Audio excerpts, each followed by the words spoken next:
যুক্তরাষ্ট্র আয়নায় নিজের চেহারা দেখে না, বলছেন শেখ হাসিনা। প্রয়োজনে শুক্রবারও শিক্ষা প্রতিষ্ঠান খোলা রাখা হবে, বলছেন শিক্ষামন্ত্রী। জানাবো অবাধ্য নেতাদের সামলাতে আওয়ামী লীগ বিএনপি হাঁটছে একই পথে।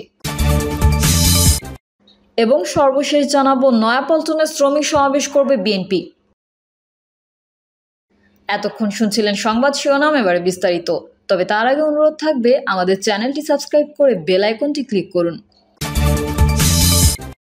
নয়াপল্টনে শ্রমিক সমাবেশ করবে বিএনপি।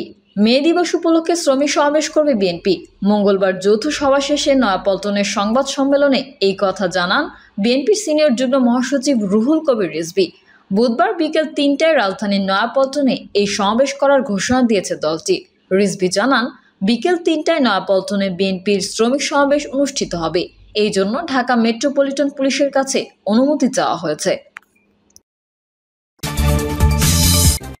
যুক্তরাষ্ট্র আয়নায় নিজের চেহারা দেখে না, বলছেন শেখ হাসিনা।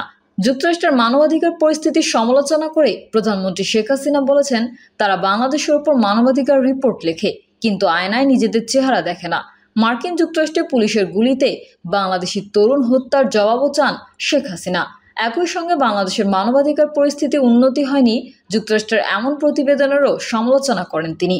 আমেরিকায় ইসরায়েল বিরোধী আন্দোলনে পুলিশের হামলার কথা উল্লেখ করে প্রধানমন্ত্রী বলেন, সেই দেশে মানবাধিকার কতটুকু আছে সেটাই প্রশ্ন, কথা বলার স্বাধীনতা কতটুকু আছে সেটাই প্রশ্ন, অন্যায়ের প্রতিবাদ করার অধিকার কতটুকু আছে সেটাই প্রশ্ন। শেখ হাসিনা বলেন, যুক্তরাষ্ট্র বাংলাদেশের উপর মানবাধিকারের রিপোর্ট লেখে, কিন্তু আয়নায় নিজেদের চেহারা দেখে না, এটাই প্রশ্ন। তারা যেভাবে আচরণ করে সেইভাবে আমাদের পুলিশ তো করেনি। ধৈর্যের পরিচয় দিতে গিয়ে উল্টো বিএনপির হাতে মার খেয়েছে। তিনি আরো বলেন, আজ আমেরিকার কোনো পুলিশের ওপর কোনো দলের লোক হাত দিত, তখন তারা কি করত? প্রতিনিয়ত আমাকে হত্যা করবে, আমাদের ক্ষমতা থেকে হটাবে, আবার 15ই আগস্ট ঘটাবে, তা আমরা অনবরত শুনেই আসছি। শেখ হাসিনা বলেন, আমাদের বাঙালি মারা গেছে, সেই দিনও 2জন মারা গেল, আমি প্রতিবাদ জানাই। তারা জীবন জীবিকার জন্য গেছে, কিন্তু তাদের এভাবে হত্যা করবে কেন? তারা তো কোনো অপরাধ করেনি। বাচ্চা ছেলেও তাদের হাত থেকে রেহাই পায় না। মাজুর ব্যক্তি যে হাঁটতে পারে না, প্রেসিডেন্টকে কি বলেছে এজন্য ঘরে ঢুকে তাকে হত্যা করেছে, কি জবাব দেবে? প্রধানমন্ত্রী বলেন, যারা এখন মানবাধিকারের গীত গায় এবং বাংলাদেশের মানবাধিকার খুঁজে বেড়ায়, তারা কি জবাব দেবে? আমি সেই জবাব চাই।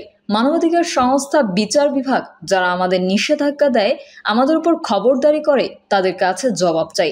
সেই রকম আমার বাঙালি কেন মারা যাবে? ওই রকম ছোট্ট একটা শিশুকে মায়ের কোল থেকে নিয়ে হত্যা করা, শিক্ষকের উপর নির্যাতন করা, এর জবাব আমরা চাই। এটা তো সম্পূর্ণ মানবাধিকার লঙ্ঘন করা। গত মার্চ মাসে নিউ ইয়র্কের কুইন্সে পুলিশের উইন রোজারিও, এক বাংলাদেশি তরুণ নিহত হয়। বাংলাদেশের পুলিশ ধৈর্যের পরিচয় দেয় জানিয়ে প্রধানমন্ত্রী বলেন, 2013-14 সালে পুলিশের ওপর হামলা সবাই দেখেছে, বেশি দূর যেতে হবে না। এই 28 অক্টোবরে বিএনপি যে ঘটনা ঘটালো, মানুষ হত্যা, রেলে আগুন দিয়ে পুড়িয়ে মানুষ মারা, সেগুলো তো তারা করেছে। বেচারা পুলিশদের দোষটা কই? তাদের উপর লাঠি সোঁটা দিয়ে হামলা তো কল্পনা করা যায় না। অ্যাম্বুলেন্স, পুলিশ ফাঁড়িতে আগুন, হাসপাতালে আক্রমণ, ইহুদিরা যেভাবে ফিলিস্তিনে ঘটিয়েছে, ঠিক তেমনই বিএনপি বাংলাদেশে ঘটিয়েছে। এটা ভোলা ঠিক না।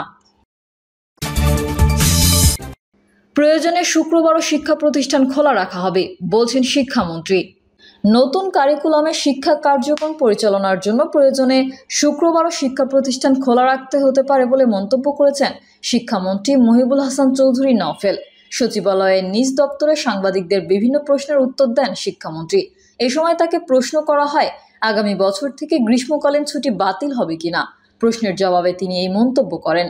মহিবুল হাসান চৌধুরী নওফেল বলেন, কারিকুলামের দিনগুলো যথাযথভাবে সম্পন্ন করার জন্য শনিবার শিক্ষা প্রতিষ্ঠান খোলা রাখতে হচ্ছে। এখন শিক্ষার কার্যক্রম পরিচালনার জন্য আমাদের যতদিন প্রয়োজন সেটা অর্জন করার জন্য যদি শুক্রবারও খোলা রাখতে হয়, আমাকে খোলা রাখতে হবে। হ্যাঁ, যদি দিবসগুলো সম্পন্ন হয়ে যায়, তখন আমাদের খোলা রাখার প্রয়োজন হবে না। তিনি বলেন, ছুটি, কারিকুলাম, টেক্সটবুক পরিচালনাগত নানা বিষয় যেটা শিক্ষার সাথে সম্পৃক্ত, সেটা বিশেষায়িত কার্যক্রম। এই বিশেষায়িত কার্যক্রমে অনেক অংশীজন সম্পৃক্ত থাকেন। অনেক স্টেক হোল্ডারের সঙ্গে আলোচনা করে সিদ্ধান্তগুলো নিতে হয়। ছুটির বিষয়টিও ঠিক তেমনই। আবহাওয়া অধিদপ্তর থাকে, স্বাস্থ্য মন্ত্রণালয়ের সঙ্গে আমাদের কথা হয়, প্রাথমিক ও গণশিক্ষা মন্ত্রণালয়ের সঙ্গে আলোচনা হয়। সিলেটের অনেক জায়গায় তাপমাত্রা 30 ডিগ্রির নিচে এবং সেখানে বৃষ্টি হচ্ছে জানিয়ে শিক্ষামন্ত্রী বলেন, সেখানে বন্যা দেখা দিলে তো হাওড় অঞ্চলের শিক্ষার্থীরা আর স্কুলে যেতে পারবে না, তাদের তো শুষ্ক মৌসুমে স্কুলে যেতে হবে। এই বিষয়গুলো মাথায় রেখে আমাদের ওই বিভাগগুলোতে শিক্ষার কার্যক্রম বন্ধ করিনি। অবাধ্য নেতাদের সামলাতে আওয়ামী লীগ বিএনপি হাঁটছে একই পথে। ক্ষমতাসীন আওয়ামী লীগ ও তাদের প্রধান রাজনৈতিক প্রতিদ্বন্দ্বী বিএনপি উপজেলা নির্বাচন নিয়ে এক ধরনের অস্বস্তিতে পড়েছে। দুটি দলেরই যে শৃঙ্খলা ভেঙে পড়েছে, স্থানীয় সরকারের এই নির্বাচন ঘিরে তা দৃশ্যমান রয়েছে। রাজনৈতিক বিশ্লেষকরা মনে করছেন, দীর্ঘমেয়াদে দুটি দলকেই এই রাজনৈতিক মূল্য দিতে হতে পারে। যদিও অবাধ্য নেতাদের সামলাতে দুই দলই শাস্তি দেওয়ার পথে হাঁটছে। এই পথে দল কতটা স্বস্তি ফিরিয়ে আনবে সেই প্রশ্ন থেকেই যায়। বিশেষ করে ক্ষমতাসীন দলের জন্য পরিস্থিতিটা বেশ জটিল বলা যায়। টানা চতুর্থ মেয়াদে ক্ষমতায় থাকা আওয়ামী লীগে ব্যক্তি ও গোষ্ঠী স্বার্থের দ্বন্দ্ব এতটাই প্রকট হয়েছে যে উপজেলা পরিষদ নির্বাচন ঘিরে এর প্রকাশ দেখা যাচ্ছে। দলের নেতৃত্ব দফায় দফায় নির্দেশ দিয়েছেন মন্ত্রী সংসদ সদস্যদের তারা যেন উপজেলা নির্বাচনে হস্তক্ষেপ না করেন, কিন্তু ভিন্ন চিত্র দাঁড়িয়েছে মাঠে। দলের নির্দেশক ও শাস্তির হুমকি উপেক্ষা করে উপজেলা নির্বাচনের প্রথম ধাপেই মন্ত্রী সংসদ সদস্যদের অন্তত 50 জনের মতো সন্তান, ভাই, শালক সহ নিকট আত্মীয় প্রার্থী হয়েছেন। সংসদ সদস্যদের অনেকে আবার নিজের পছন্দের নেতাকে প্রার্থী করেছেন। এদিকে 24 এপ্রিল ধানমন্ডিতে আওয়ামী লীগ সভাপতির কার্যালয়ে প্রার্থিতা প্রত্যাহার প্রশ্নে প্রকাশ্যে বিতর্কে জড়ান সংসদ সদস্য শাহজাহান খান ও দলের সাধারণ সম্পাদক ওবায়দুল কাদের। দলের সিদ্ধান্ত অমান্য করে শাহজাহান খান তার ছেলে আসিফুর রহমান খানকে চেয়ারম্যান পদে প্রার্থী করেছেন মাদারীপুর সদর উপজেলায়। একই উপজেলায় তার ভাই পাভেলুর রহমান খানও প্রার্থী হয়েছেন। এরপরও শাহজাহান খানের ছেলে প্রার্থী রয়ে গেছেন। বিএনপি বহিষ্কৃত নেতারা কিছু উপজেলায় প্রার্থী রয়েছেন, কিন্তু বেশিরভাগ উপজেলায় আওয়ামী লীগের প্রতিদ্বন্দ্বী আওয়ামী লীগ। নির্বাচন কমিশনও শঙ্কা প্রকাশ করেছে মন্ত্রী সংসদ সদস্যদের হস্তক্ষেপ নিয়ে। দলীয় শৃঙ্খলা যে ভেঙে পড়েছে তা স্বীকার করেছেন দলটির নীতি নির্ধারকদের কেউ কেউ। শাস্তিই কি সমাধান? স্থানীয় সরকার ব্যবস্থার এই নির্বাচনে ক্ষমতার পরিবর্তনের কোনো বিষয় নেই। রাজনৈতিকভাবেও ভোট হচ্ছে। আওয়ামী লীগ দলীয় প্রতীক দেয়নি।